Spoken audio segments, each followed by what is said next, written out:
So the idea is we identified a number of ways. And finally, I mean, where are they?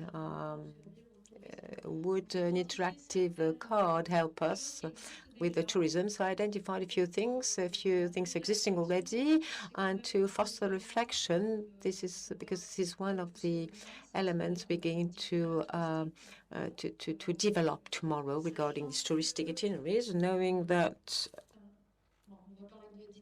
Well, in fact, no. We'll speak about touristic itineraries later. Well, this is a map. It's a Czech map.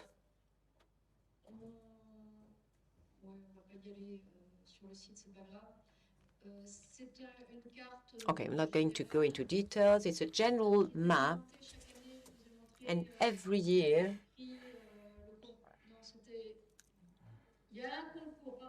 anyway, there's a competition of the avenue in Germany, but also photograph competition organized by Annika. So if we look at this picture, we have this kind of elements for each avenue willing to compete for the prize. So there are many circuits, pedestrian circuits, cycling circuits, etc., with information on the avenue, the kind of trees, number of trees, etc. The possibility also to have the geographic location, to look at pictures, like them, dislike them, have a view, general view. Now, many tools existing so that the landscape is well documented. Now, this is something else which has been done by Marina Salvera, who is the prize winner. I can't remember, but it was regarding a competition on the Versailles landscape. But then she developed a wiki avenue, or wiki allée called, and where we wanted to improve this section. And for the time being, this site is only contains Google pictures, but we wanted some indications on the length, on the type of trees, species. So we would need to work and to ask for an IT engineer to try and develop the site. This is the kind of application form you have to fill. I don't really know who manages this form. Must be quite a few people involved in this, but anyway. Another map existing, which is a German map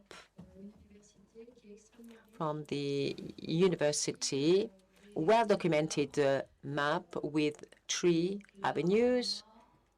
And here we can see from the Rügen Island on little squares with the typology, touristic elements, and also heritage elements, architectural elements, well documented in this respect, and also specifically 3 avenues. Then we can see pictures with various data regarding this heritage. Then we spoke with Peters showed us the Deutsche Alleenstraßen with these touristic avenues crossing Germany from the Rügen Island to the northeast to the Constance Lake with roads meandering. And it is interesting to see with what we're going to listen to tomorrow, Sonia Dempelman, more specifically. So this touristic itinerary, which was developed after reunification when there were trees which were felled in the former democratic German Republic. And so with the automobile club committed itself, whereas in the 60s they were favorable for tree felling. This time, they committed themselves to protect and preserve the trees. And so they committed themselves to develop a touristic circuit. And it was a way to bring together East and West. So a tree avenue in as a cohesion means. So there's a possibility also to visit the various roads. So here, this is an excerpt of another touristic avenue in Germany, Deutsche Allee-Straßen, Nippischen Alleenstraße, more in the western part of the country, northern Westphalian, which preserved quite a few tree avenues. We also have a cartography, and I think that was it. So that was just to have a review, go through various tools, existing tools, which are quite interesting.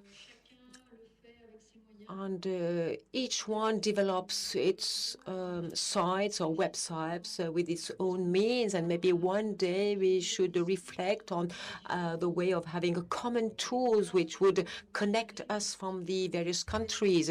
So I think that we have to work at it and the way we should manage this aspect. So I think we can move on to the second presentation now.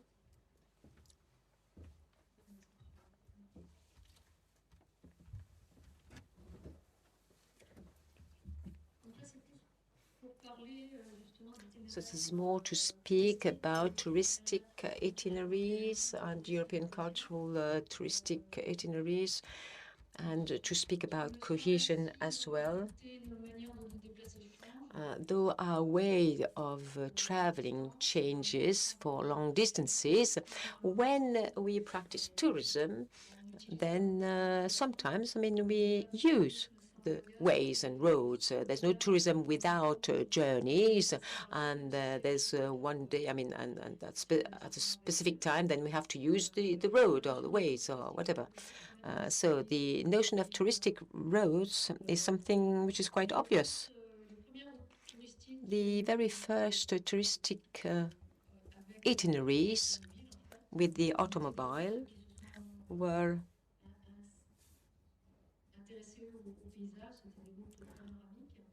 panoramic circuits.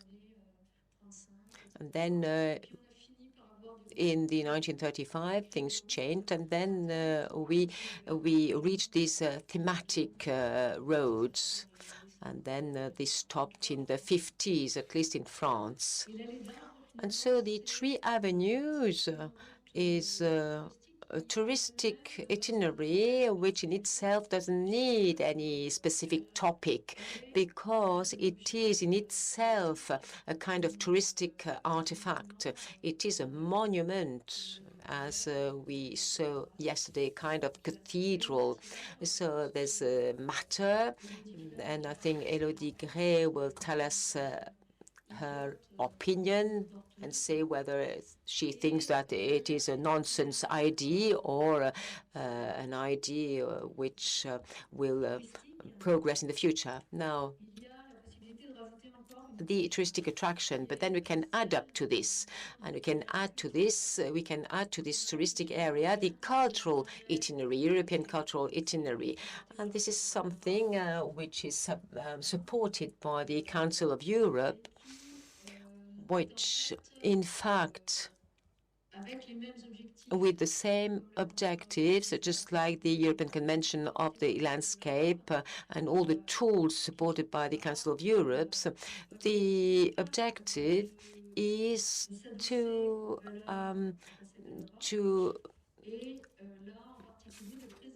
adopt the values of the Council of Europe. We have the Convention of Grenade, which is a convention of the Council of Europe, then the idea is to preserve the landscape, also preserve nature and the Pearl Convention, and also the promotion of tourism with the economic activity. And this is in relation with the European Commission because links and bonds have been developed over years, and this is one of the competence of the Council of Europe. Now, the form of these itineraries and European cultural itineraries are not necessarily continuous itineraries, but networks covering a maximum of the European continent or parts of the continent, gathering various cultural sites which are very important. And among these continuous itineraries are St. James itineraries, which are the first European cultural itineraries, or sometimes also itineraries like cemeteries, important cemeteries. And then to be acknowledged European cultural itineraries, we need a concept which is consistent. We need an efficient network able to, which would be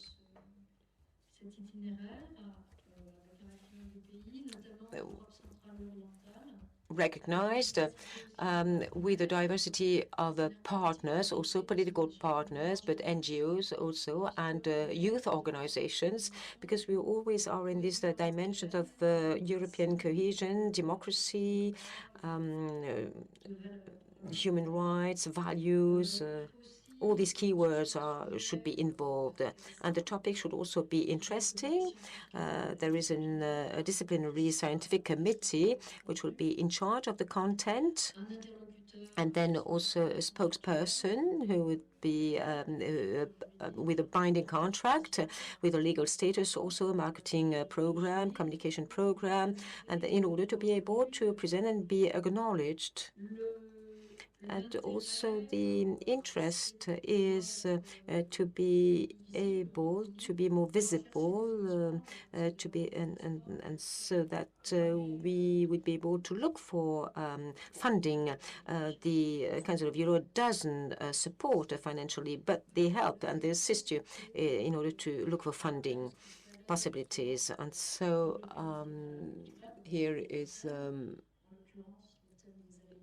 a list of aspects to develop a cultural itinerary, develop the elements of the heritage, and there are portions of itineraries, enhance this crossing with possible touristic itineraries with Deutsche Alleenstraßen, and we have these touristic itineraries and also touristic itineraries of the Aude department. Then we can identify various points, the ramparts, for example, from these avenues or cemeteries, avenues or channel. So we could have various themes also being identified all along these itineraries. We could create also a European network because we have common actions. We have a kind of common visibility also. So the idea is really to encourage the notion of cooperation, stimulate a scientific and social debate, community debate also, and the fields where the cultural itineraries should be involved in terms of cooperation in research and development, the organizations of memory, history, sort of educational sharing and information with the European population, contemporary culture, also artistic practices, etc. So here is a small map with various dots being connected with itineraries, and there's a guidance on cultural itineraries. Plenty of tools, actually, if you go on the cultural itineraries on internet. I identified some interesting itineraries. So regarding the European itineraries of historic gardens, I just communicated through LinkedIn regarding the symposium 10 days ago. So it was, I mean, during a weekend, I just had a contact and got in touch with the person managing the European itinerary of the historic gardens, who said, we are very much interested if you do something. And regarding your symposium, then we would also give you your logo. Unfortunately, I mean, things were already in the printing stage, so we didn't manage to include this logo. And there's also a project of the planting trees between Poland and Germany. So Piotr was already got in touch. I didn't have time to get in touch, but we have also the cemetery road and cemetery itinerary, the European itineraries of the spa cities, historical spa cities also, or the Napoleon destination. So when we speak about 3 avenues abroad, I mean, you would organize this same symposium in the Czech Republic, in Germany, as a French. They would come and see you and they would say, ah, Napoleon. And so what is rather funny, I mean, Napoleon is also mentioned in Sweden, nothing to do with Sweden, but except that there was a meeting which there's something missed where Napoleon is involved. Anyway, I mean, in Sweden, we also speak about Napoleon, but also now the Impressionism itineraries with Impressionists, artists are painting 3 avenues. Okay, these were sort of bits and pieces regarding what it was, regarding these European cultural roots between tourism and European cohesion. Thank you. Thank you, Chantal.